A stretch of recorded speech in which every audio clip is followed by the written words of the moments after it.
صحابہ اکرام جو ہیں وہ امت کی بنیاد ہیں اور تمام امت سے وہ افضل ہیں۔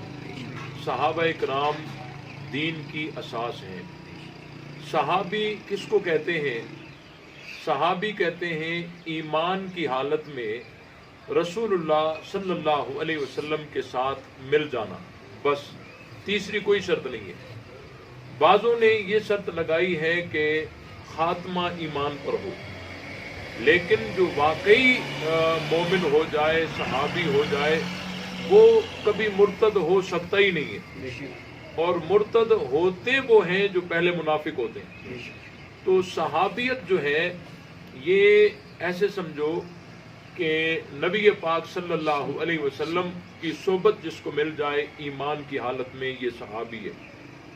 اور صحابیت اعمال میں مؤثر ہے، تاثیر دکھاتی ہے اعمال میں، اور کسی عمل کی محتاج نہیں ہے۔ مقام صحابیت کسی عمل کا محتاج نہیں ہے۔ صحابیت اعمال میں اثر دکھاتی ہے۔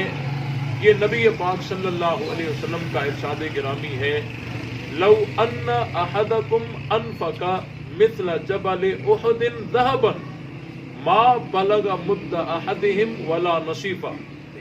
نبی پاک صلی اللہ علیہ وسلم نے فرمایا کہ صحابہ اکرام اگر آدھا سیر یا ایک پاؤ جو کا اللہ کی راہ میں خرچ کریں، لوگوں تم احد پہاڑ کے برابر اگر سونا اللہ کی راہ میں خرچ کرو تو تمہارا ثواب ان کے ثواب کا مقابلہ نہیں کر سکتا۔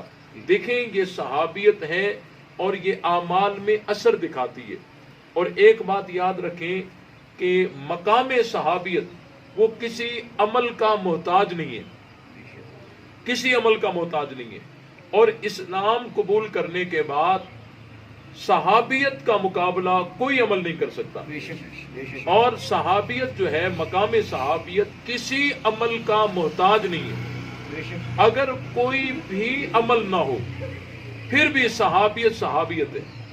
حضرت اسیرم رضی اللہ تعالیٰ عنہ صبح صبح آ کر کلمہ پڑھتے ہیں اور ظہر سے پہلے وہ شہید ہو جاتے ہیں۔ حضرت عمر فاروق رضی اللہ تعالیٰ عنہ فرماتے ہیں، عمل قلیلا و اجر کثیرا، عمل تھوڑا کیا اور اجر بہت پا لیا۔ اور فرماتے ہیں، لم یسجد للہ سجدۃ قط، ایک سجدہ بھی نصیب نہ ہو سکا، ایک سجدہ بھی نصیب نہیں ہو سکا۔ صبح صبح کلمہ پڑھا اور زور سے پہلے شہید ہو گئے۔ کوئی عمل نہیں ہے، ان کے پاس صحابیت ہے، صحبت ہے، نسبت ہے رسول اللہ صلی اللہ علیہ وسلم کے ساتھ۔ تو اب یہ بعد میں آنے والے تمام ولیوں، غوثوں، قطبوں، ابدالوں سے حضرت اسیرم رضی اللہ تعالی عنہ کی شان بہت اونچی ہے۔ تو مقام صحابیت کسی عمل کا محتاج نہیں ہے، یہ بات ذہن میں رہے۔ اور دوسری بات یہ ہے کہ کوئی خطا، کوئی گناہ، کوئی جرم یہ مقام صحابیت کو ختم نہیں کر سکتا، یہ ذہن میں رہے۔ کفر نہ ہو، یہ میں نے پہلے بات عرض کر دی کہ مرتد ہوتے ہی وہ ہیں جو پہلے منافق ہوتے ہیں۔ کفر جو ہے یہ اعمال کا مبتل ہے۔ ایک آدمی نماز پڑھتا ہے، نماز پڑھنے کے بعد وہ معاذ اللہ مرتد ہو جاتا ہے۔ مرتد ہو جانے کے بعد پھر وہ اسی وقت میں اسلام قبول کرتا ہے، ابھی نماز کا وقت باقی ہے، تو اس کو نماز دوبارہ پڑھنی پڑے گی۔